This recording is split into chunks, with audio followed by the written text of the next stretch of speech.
Hey, welcome to the channel. We hope that you enjoy today's stories and check out the chapters on the video to see all the stories for today. But before we get into this video, subscribe to the channel and hit that bell icon to get notified when we release a new video. So let's get into the video. I will never go back in there. I lived in eastern Kentucky for my teenage years. Deep in the Appalachian Hills where everyone lives miles from each other in a tiny town.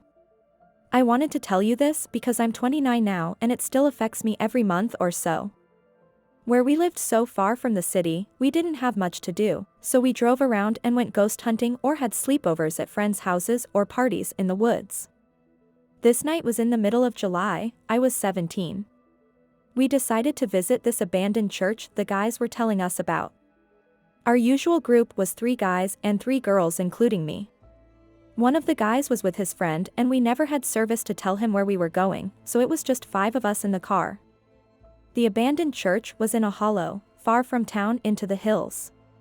You turn right off the main road and drive for about 45 minutes down a 1-lane street that curved over creeks and hills, until it gets extremely narrow and rural. The guys said once you get over a specific hill, that's when you start feeling odd like someone was with you. It was also probably around 12 a.m. to 1 a.m. by the time we started driving. The area was hot and humid since it was the middle of July. We were in the car laughing and looking around as our driver took us over the creek and through the woods. After about 30 minutes we make it to that hill they mentioned, and the car comes to a stop right on the road.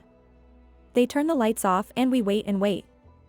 Nothing really happens, which disappointed me. I wanted to see something crazy. Like lights or a demon standing in front of us or something. We decided to keep going to the church after a couple of minutes of silence and darkness. The guys were telling us about the last time they stopped in that spot. Apparently, they had a big commotion and thought it would recreate itself in the present. We drove about 10 to 15 minutes more down this tight road between the mountains, finally slowly around a curve. The hills opened up into this clearing with tall grass. It was probably around 1 or 2 acres of field. On the far left of the property was a 2-story stone building that was clearly a church, sitting in the dark. I couldn't stop staring at it. There were trailers in the next field with lights and cars, so it wasn't 100% desolate. I was so excited to see something. I searched the windows, convincing my eyes I might peep a little figure peeking through the darkness, but I had nothing. We parked on this concrete lot area right off the road and got out. The guys convince us to hike through the grass to the building. We go happily. The first story was the basement, the second was the church itself. The guys led us to the steps that went to the second story through the front doors. I don't remember if we were inside or still standing outside, but our 6th friend pulls up about 10 minutes after us. He said he couldn't get a hold of us because there was no service anywhere. He said someone wrote the initials of the street the church was located into the dirt of his car window, BF, and decided to see, and luckily his hunch was right. We all go in at this point. This was a Southern Baptist type of church. The sanctuary had all the windows broken out. There was a raised stage area where the preacher probably stood with a podium. The pews were all gone, so it was an open room with a back corner closet to the left of the stage and a small door with stairs to the basement, on the right of the stage. There were a couple of dead birds laying about the large room. I took it as a bad omen. I'm superstitious in general, and Arab. I immediately thought about jinn. How my dad said they hide in abandoned places. I never asked for permission to go in either. The guys all 3 go into the basement by themselves and the 3 girls stay upstairs to do some ghost hunting. We have our phones as recorders, and we wanted to catch voices. I sit on the stage, the side closer to the closet in the corner. Our more scared girlfriend sat in the middle. They ask the usual. What's your name? Who are you? And we have silence as our answer. I get this feeling of cockiness washing over. It is not who I am in general to feel that way, and I can't explain why. I knew better even at 17 than to challenge things I don't understand. I begin with, I don't believe anything is here. Why don't you knock on something? Make a sound, do something? We hear a knock. My friend says, It's going to follow you home if you don't be careful. and I brush her off. The closet I'm sitting nearest to starts making some subtle sounds, the dead leaves inside are shuffling quietly. We move together terrified and bracing ourselves. We hear steps from the front doorway of the church and then steps from the closet. I feel a cold wind and the steps from the door start running to us while progressively stomping. All three of us are screaming, the guys run upstairs, and we all meet up again. I don't know why we didn't just run out of the building, but we eventually get back to the cars. One friend said he heard a chorus of people singing from downstairs, and one of the girls said they heard a piano while we were regrouping upstairs. We get back to the car and make our way home. The next night, I'm home, in my room safe asleep. I dream of a huge black figure with claws coming through our closed front door. It stomps up the steps the same way we heard in the church into my room. It slams my door open, shoving the doorknob into the wall, damaging it. It comes up to me asleep and unable to wake up or move and shoves me out of bed. I wake up on the floor and the door is embedded into the wall. My first sleep paralysis dream. I've had them since, dreams of this thing finding me. Standing and staring at me, shoving its hand into my body and dragging out my organs, all while I can't move or scream. It's been years and the dreams are not as common anymore. I never went back into that building because I truly believe whatever it was did follow me home. We of course went back to the church constantly as it became popular. I would wait in my car or whoever's vehicle that took us each time. I would see friends go back in and run out with children chasing behind them in the grass, when we didn't have kids with the group. I've seen eyes in my rearview mirror while leaving the hollow. I have seen my long hair being pulled in the car while I waited or even sitting at home after visiting. I've had paralysis dreams since then and I believe it was whatever was there that started them. Never going back in. I think about this story about my third grade friend every now and then. I still think about this every now and then. When I was in third grade, I had a friend named Riri. She had transferred to my school because she moved around a lot from foster home to foster home. So, I didn't plan on creating a tight bond with her because I knew she would have had to move eventually. Throughout the school year, she was my only friend. She was somebody who truly understood me. I never felt understood until I met Riri. She was the first person to introduce me to the paranormal. Whenever I would spend the night at her house, she would tell me scary stories in the dark as she would shine a flashlight over her face. I really didn't believe the scary stories she told me until this one particular night. We had just gone to dinner and a movie with her parents.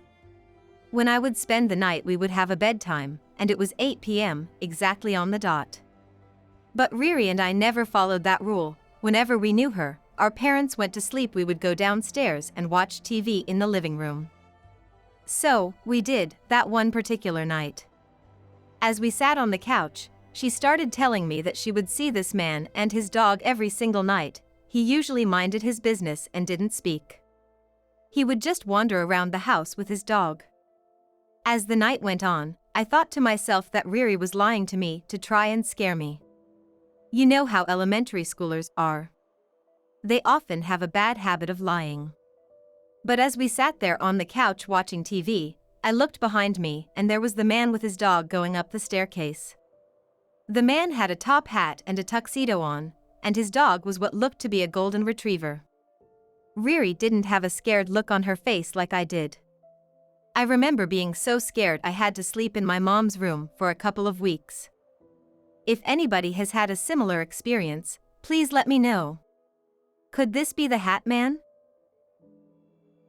If you're enjoying today's video about stories of our lives, hit that like button and subscribe to the channel to see more videos like this and more. Now, let's get back to the video. The most haunting paranormal experience of my life. Before I go into this story, I want to preface that everything I'm telling you is 100% no BS. This happened to me in my early teens. I'm 21 now. My best friend growing up had this huge farmhouse in the middle of Virginia. It was very old and beautiful, but also had a very dark history. In the house, there is a tunnel that leads to an underground room of sorts that was used for slaves to hide in the 1800s. And I'm 90% sure that some died down there while in hiding. So, you can imagine the history and energy that fills the house. I always felt scared there. I never felt alone and wouldn't go anywhere alone in the house, even just to grab something out of my room. The room I was staying in, even the family was scared to stay there with no company because of the intense apparitions and experiences which I can get into another day. The rooms were massive, and the entire house was white with honestly creepy vintage decor. There was even a cabinet of freaking ventriloquist dolls upstairs. No joke. They were a really odd family, honestly, with lots of dark problems. Anyways, the second time I visited that house, I was with my mom, my best friend at the time, and her mom. It was a girls' trip. One night I woke up and was so thirsty, and the last thing I wanted to freaking do was go downstairs and get water. I was terrified. I hated that house at night, but my mom was dead asleep, so I literally sprinted downstairs with my head only looking at the floor. I made my water in 5 seconds, and when I made it to the stairs, something compelled me to look at the giant glass doors that were in front of the stairs. I was horrified, but felt like I needed to look out the window. What I saw when I looked through that window will haunt me for the rest of my life. I saw a man, as real as anything I'd ever seen. It was pitch black outside with a huge bright moon. The man was all black, like a silhouette, but because the moon being so bright, I could clearly see his entire body. He was blacker than black, like he stood out so much I 100% thought he was a trespasser. He was wearing a top hat and was unhumanly tall. Like 7 feet. My heart literally felt like it stopped beating.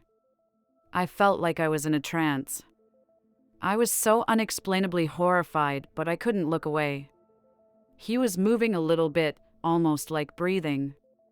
Then about 10 seconds later, he was gone, disappearing into thin air. I freaking panicked and bolted upstairs after I snapped out of my trance. I cried to my mom and was up all night. The next morning, I told my friend and her mom about the experience, and they were not shocked at all, as they had seen multiple full-body apparitions in the house themselves.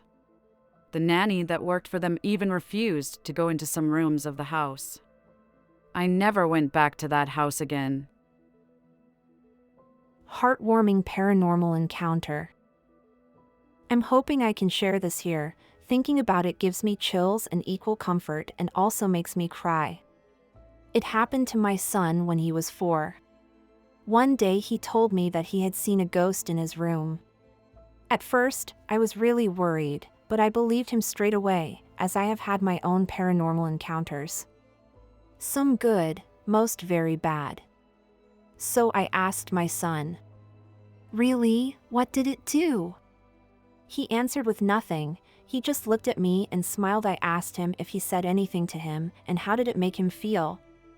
My son then said, he smiled and made me feel good. He was a nice ghost. So, I then started thinking it was my granddad, who passed away when I was 20 and he never met my son. I asked my son what he looked like. He told me that he looked nice and was wearing all white.